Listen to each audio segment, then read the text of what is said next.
Peraí, tira esse celular aí. Verdade, tem um fio aqui fora de... pessoal. Ok? Ministro, por que é incorreto dizer que o Brasil é o maior consumidor de pesticidas do mundo? Porque esse dado ele vem do valor de importação do que o Brasil compra e vende de pesticidas, né? Na verdade, o correto é você fazer por quilo por hectare. E essa foi, vamos dizer, o início da nossa discussão aqui hoje. Quando você coloca quilo por hectare, você consegue mensurar. Olha, eu estou colocando tantos quilos, tantas gramas por hectare. E aí você vê que o Brasil despenca para 44º lugar no ranking mundial do uso de pesticidas. E o Brasil vem diminuindo a toxicidade desses ingredientes na lavoura? Também muito. Se você pegar uma tabela que hoje foi mostrada, se não me engano, 18%, eu não me lembro mais dos números, mas assim, de 2004 para cá, o que caiu é impressionante o uso. Por quê? Pela tecnologia. Porque cada vez mais nós estamos mandando para registro as moléculas novas que chegam, né, que as empresas apresentam e que o Ministério da Agricultura, a Anvisa e o Ministério do Meio Ambiente fazem a avaliação, e quando esse registro é autorizado, é dado, isso vai para o mercado. E são moléculas sempre mais modernas, mais pontuais, com uso menor, enfim, que tem mostrado aí que a tecnologia trouxe o Brasil de grande importador de alimento a grande exportador, mas também com o uso dos defensivos agrícolas, que são importantíssimos para essa produção toda. Ministra, a senhora disse que não queria deixar o consumidor aterrorizado. Exatamente.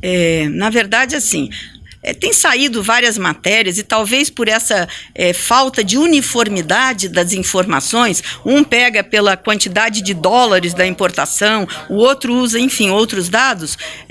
Nós estamos passando uma imagem para o consumidor de que ele é altamente atingido, que não existe controle, que se quer só aprovar defensivos agrícolas para ajudar o produtor rural. E não é isso. O Brasil tem regras muito firmes. Aliás, o Brasil é o único país do mundo que tem uma lei que, para se aprovar um novo pesticida, um novo registro, ele tem que ser menos tóxico dos outros que já estão em uso no mercado. Então, existe segurança total ao consumidor. A Anvisa faz essas medições, várias pesquisas são feitas através dos produtos e, na verdade, onde é que nós temos que nós temos que fazer mais força para um entendimento maior, é do pequeno produtor. Ele é o maior, talvez, atingido quando não há essa informação correta, porque ele manuseia esse produto e ele pode ser...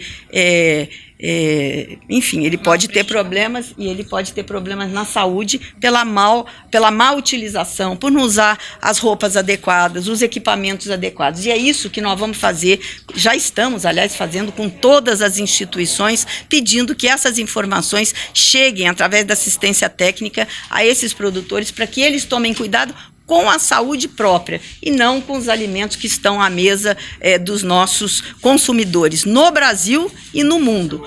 O Brasil exporta para 162 países. Vocês acham que esses países, que são temos grandes concorrentes aí no mercado, que nós poderíamos estar exportando se não existisse esses controles na entrada dos nossos produtos nesses países, assim como nós fazemos na entrada de produtos que nós importamos aqui no Brasil? Ministra, agora o Brasil utiliza pesticidas que são banidos na Europa, lá fora. O Brasil não está na contramão da política internacional? Não, o Brasil não utiliza.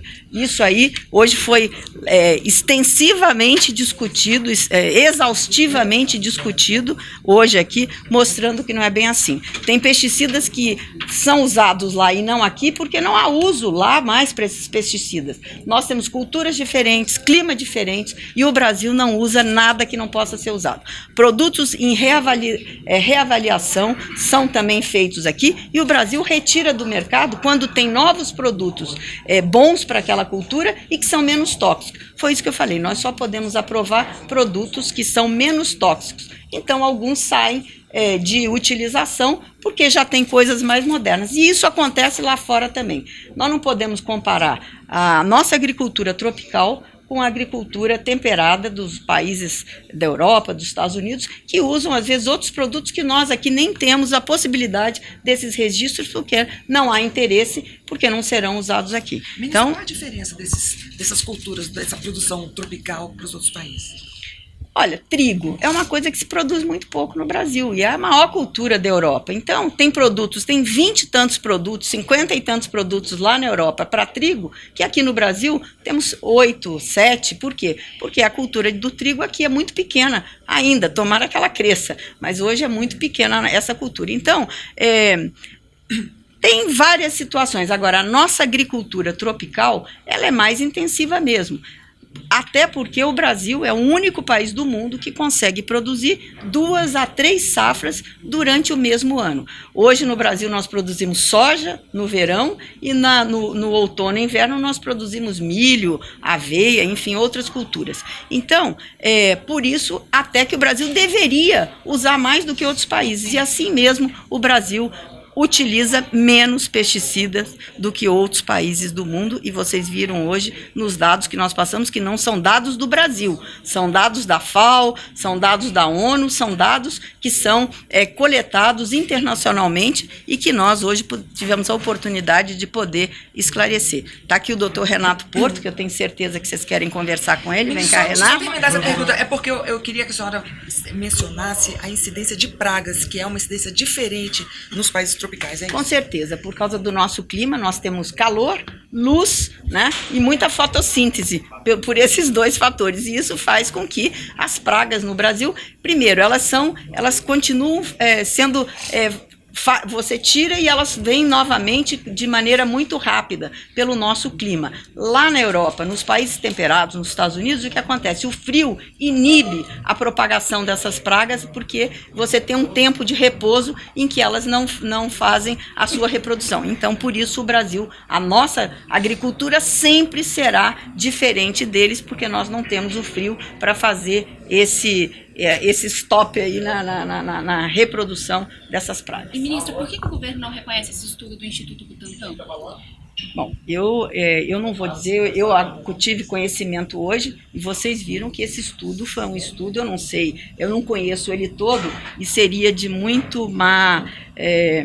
eu não gostaria de comentar o estudo sem conhecê-lo, mas o que nós vimos é um estudo que foi feito colocando na água, né, um produto que não se faz dessa maneira, você não usa nenhum tipo de herbicida, inseticida na água, então muitas vezes superior às doses utilizadas nas nossas lavouras. Então eu não sei com que propósito foi feito, e vocês ouviram aí de todos os pesquisadores que estavam aqui as conclusões. Eu não conheço o estudo, eu acho que seria muito deselegante eu comentar uma coisa que eu desconheço. Dá para dizer que risco zero não existe? Para nada, risco zero no alimento, não existe nada, na vida não existe risco zero. Agora, o risco é mínimo e o risco é um risco calculado em que todos os países do mundo trabalham numa mesma tabela, numa mesma análise de risco para todos os produtos que estão aí, tanto lá quanto cá. O Brasil segue protocolos internacionais, né, tanto na análise desses produtos, quanto na análise dos nossos produtos que serão vendidos, porque senão nós não estaríamos inseridos nesse grande mercado e o Brasil não seria o maior exportador de soja, o maior exportador de açúcar, o maior exportador enfim, dos vários produtos que nós somos campeões nesse mercado global. Muito obrigada. No Brasil, como acreditar que existe uma responsabilidade, uma toxicidade diminuindo? Bom, primeiro acho que é preciso a gente acreditar na Agência Nacional de Vigilância Sanitária, que registra medicamento e registra alimento. Ou seja, todos os produtos que passaram por avaliação e que estão disponíveis no Brasil foram feitos diversos estudos. E para esses estudos a Anvisa se debruçou e avaliou índices de toxicidade, avaliou limites que são capazes de dizer que o produto está seguro no mercado, sim, sem dúvida nenhuma. Então a Anvisa tem total tranquilidade para dizer que o que está no Brasil tem índices seguros e que a população pode usar. Consumir um produto e o agricultor, como população, pode usar esse produto. É importante a gente dizer que quem manipula esse produto tem riscos completamente diferenciados de quem consome um produto. É diferente o consumidor que vai no supermercado e compra um hortifruti do agricultor que utiliza esse produto e manipula. Esse risco é completamente diferente e a gente tem uma avaliação muito crítica em relação ao uso pelo agricultor, pelo pequeno agricultor. Diretor, como é que vai funcionar essa revisão metodológica que o senhor anunciou? Quando vai ser feito? Como é que vai funcionar? Que revisão? A revisão Reavaliação. reavaliação. As reavaliações. Aos Bom, banidos. Sim, nós temos um processo na Anvisa que o mundo inteiro faz e a gente acompanha e que a gente está modernizando a partir de agora, vai ser lançado muito em breve, que é a reavaliação dos agrotóxicos. O Brasil não tem um instrumento que outras autoridades têm, que é renovar o registro de um produto. Ou seja, esse produto entrou no mercado, ele fica para sempre no mercado, a não ser que a Anvisa faça uma reavaliação. Esse processo agora foi organizado, ele foi absolutamente parametrizado para que a gente defina, através de pontos, quais são os produtos que serão objeto das primeiras avaliações, reavaliações.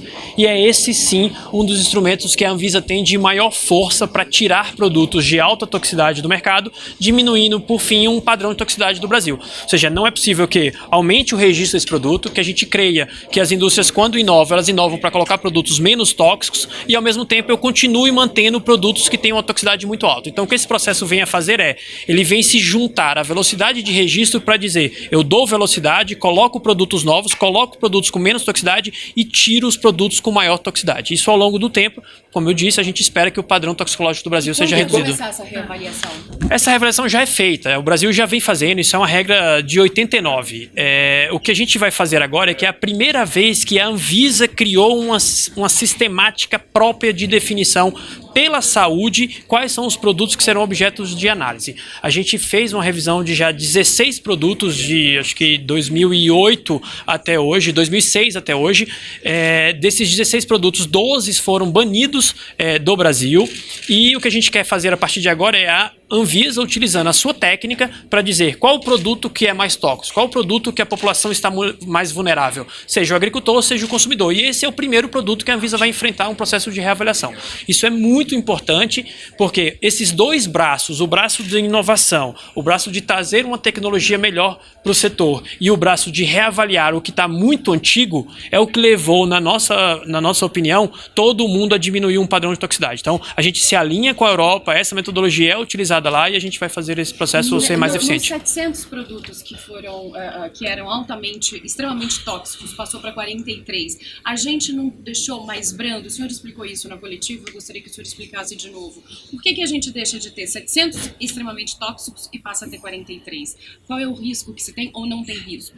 Bom, primeiro a gente precisa dizer que produtos são avaliados unitariamente. Quando a gente faz esse levantamento total, a gente tem que ter um certo cuidado para não dizer que o Brasil mudou o padrão. Não. A gente alinhou um padrão internacional de 53 países do mundo, inclusive países europeus, e o que a gente está dizendo nesse processo de não diminuição do risco toxicológico, porque isso não há diminuição, os padrões de análise são os mesmos, o que há é uma classificação diferente. Nós saímos de 4 classes para 6 classes. Isso significa dizer nos nossos estudos que o agricultor ele vai ser melhor comunicado. A gente vai conseguir dizer para o agricultor exatamente para aquele produto qual que é o risco que ele está sujeito.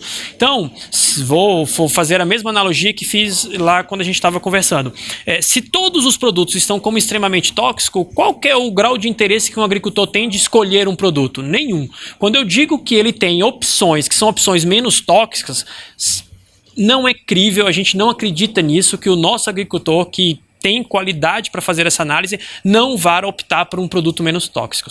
Significa dizer, por exemplo, de grandes propriedades. Será que o agricultor, o que está usando, o empregado de uma grande empresa, será que ele não pode chegar para o seu responsável técnico e dizer, por que eu não consigo, ou por que eu não tenho a utilização aqui nessa fazenda de um produto com menos toxicidade? Então é assim que a gente espera que ao longo dos próximos anos a gente diminua o padrão de toxicidade do Brasil. O agricultor precisa vir para esse processo. Ele está utilizando um produto e está sendo refém de qualquer utilização. Não, esse agricultor tem que ser parceiro da Anvisa e a gente vai ter instrumentos para isso, como eu disse. Qual que é o próximo instrumento? A reavaliação. O agricultor pode trazer para a própria Anvisa e dizer, eu preciso que você reavalie esse produto porque eu já tenho uma quantidade suficiente de produtos com menos toxicidade que dão conta de todas as pragas brasileiras. Então esse é um pouco do que a gente espera com essa nova classificação toxicológica no Brasil, alinhada a 53 países. Extremamente tóxico, então só vão ficar os produtos que de fato trazem algum risco de letalidade, é isso? Sim. O modelo GHS, como a gente estava falando, é um modelo que utiliza para a classificação desse risco a letalidade. Isso não quer dizer que as pessoas não estão informadas, especialmente o agricultor, que é quem vai ler a rotulagem de um produto, ele não vai estar informado que ele tem um risco de irritação ocular, de irritação cutânea. Pelo contrário, a gente acredita que esse modelo é muito mais preciso, a frase é muito mais, de uma maneira muito leiga, ela é muito mais correta, ela é muito mais simpática, você consegue ler aquilo e dizer, eu sei o que eu preciso me proteger. Cuidado, não use esse produto sem uma camisa de manga comprida com tecido grosso. Cuidado, não use esse produto sem uma máscara. Cuidado, não use esse produto sem um óculos de proteção. Então é isso que a gente quer dizer para o agricultor, para que ele cobre, sim, de todos que estão nesse processo, capacidade de utilizar esses produtos, que ele cobre da Anvisa, que ele cobre do patrão, que é o dono da fazenda, e que ele cobre do Ministério da Agricultura, políticas de controle muito claras. Ô diretor, o que impede de seguir a lista da Anvisa para retirar produtos mais tóxicos? Hoje, na verdade, nada impede. Essa é a primeira vez que a gente está desenvolvendo esse processo, a gente criou essa sistemática, o que impediu foi algo absolutamente natural. Como a Anvisa não definia, outros órgãos definiram, especialmente o judiciário. Então, as demandas estavam chegando não para a Anvisa, mas para o judiciário. E o judiciário definia prazo para fazer a reavaliação, como definiu esses 14 produtos. E o que a gente faz agora é inverter um pouco esse processo e dizer, venham à Anvisa, que é a casa que protege a saúde do agricultor, que protege a saúde do cidadão brasileiro, e diga o que você quer que a gente revise. E a gente criou uma métrica para isso, com critérios de pontuação, dados da prevalência de uso aqui, produtos que já foram retirados em outros países do mundo. Aqui é importante dizer o que é banido no mundo, do que não é utilizado no mundo. Banido vai ter uma força nessa planilha e produto que não está utilizado no mundo vai ter outra força, porque banido alguém analisou, uma autoridade como a gente, que tem referência, retirou esse produto do mercado por critérios toxicológicos. Obrigado. Obrigada, diretor.